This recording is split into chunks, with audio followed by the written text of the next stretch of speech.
ખંભાતની પ્રસિદ્ધ અને ગરીબો માટે આશીર્વાદરૂપ સમાન કાર્ડિયા કેર સેન્ટર હોસ્પિટલમાં હવેથી પુનઃ આયુષ્યમાન કાર્ડ દ્વારા દર્દીઓની સારવાર થશે।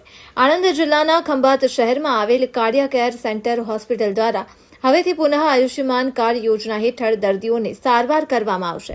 ખંભાતના લોકપ્રિય ધારાસભ્ય ચિરાગભાઈ પટેલની રજૂઆત અને પ્રયાસથી હવે ખંભાત શહેર તેમજ આજુબાજુના ગામડાઓ સહિત અન્ય તારાપુર સોજિત્રાના દર્દીઓને આયુષ્યમાન કાર્ડ યોજના હેઠળ દર્દીઓને લાભ મળશે। આજરોજ તારીખ 16/3/2026ના રોજથી Khambhat cardia care centre hospital દ્વારા પુનઃ આયુષ્યમાન કાર્ડ હેઠળ જરૂરિયાતમંદ દર્દીઓને સારવાર કરાવવામાં આવશે।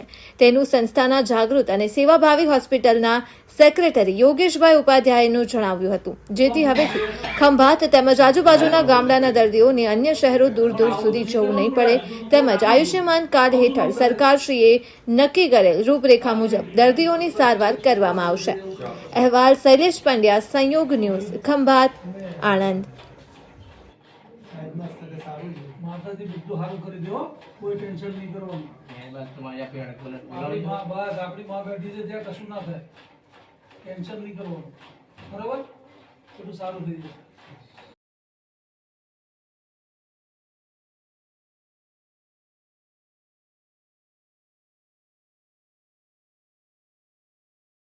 આજરોજ તારીખ 16 માર્ચ 2026ના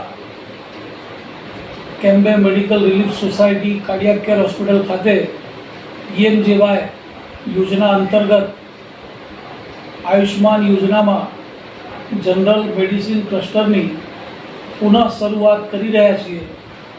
જે અંગે અગાઉ જે આ જનરલ મેડિસિન ક્લસ્ટર ચાલતું હતું, આ ક્લસ્ટરની અંદર ફાઇનાન્શિયલી ઘણા બધા ડિસ્પ્યુટો ઊભા થતા હતા એજન્સી જોડે, જેના કારણે આપણે આ કામગીરી બંધ રાખવામાં આવી હતી।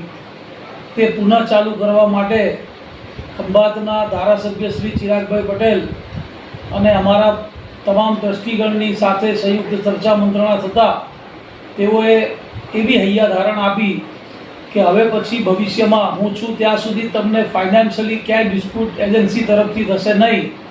તમે આ લોકોની સેવાઓ ચાલુ કરો, કેમ કે જિલ્લામાં ફક્ત સોજિત્રા અને ખંભાત આ બે જ જગ્યાએ આ સેવા છે, બાકી જિલ્લામાં ક્યાંય કોઈ જગ્યાએ કોઈ સેવા આ જનરલ મેડિસિન ક્લસ્ટરની આપતું નથી, કેમ કે એમાં એજન્સીના ખૂબ તકલીફો અને વારા ઘડીએ અલગ અલગ મુદ્દાઓ ઉપસ્થિત કરી અને જે નાણાં સરકારે નિયત કર્યા એ નાણાં એ લોકો આપતા ન હતા અને એમાં પૈસા કાપતા હતા અને ક્લેમ રિજેક્ટ કરતા હતા, જેના કારણે આ બધું ઉપસ્થિત થયું હતું।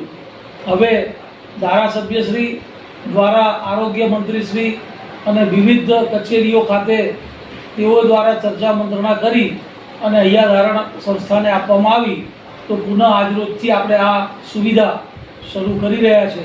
તો નગરજનોને મારી નમ્ર વિનંતી છે કે આપે આ યોજનાનો લાભ લેવો જ જોઈએ।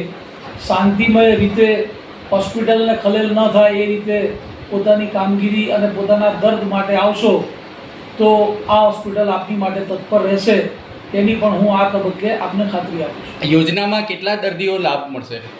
યોજનામાં જનરલ મેડિસિન ક્લસ્ટરમાં આપણા 10 આઈસીયુ બેડ આપ્યા છે અને 6 વોર્ડમાં આપ્યા છે, એટલે ટોટલ 16 લોકોને અહીંયા સારવાર પર ડે મળી શકશે।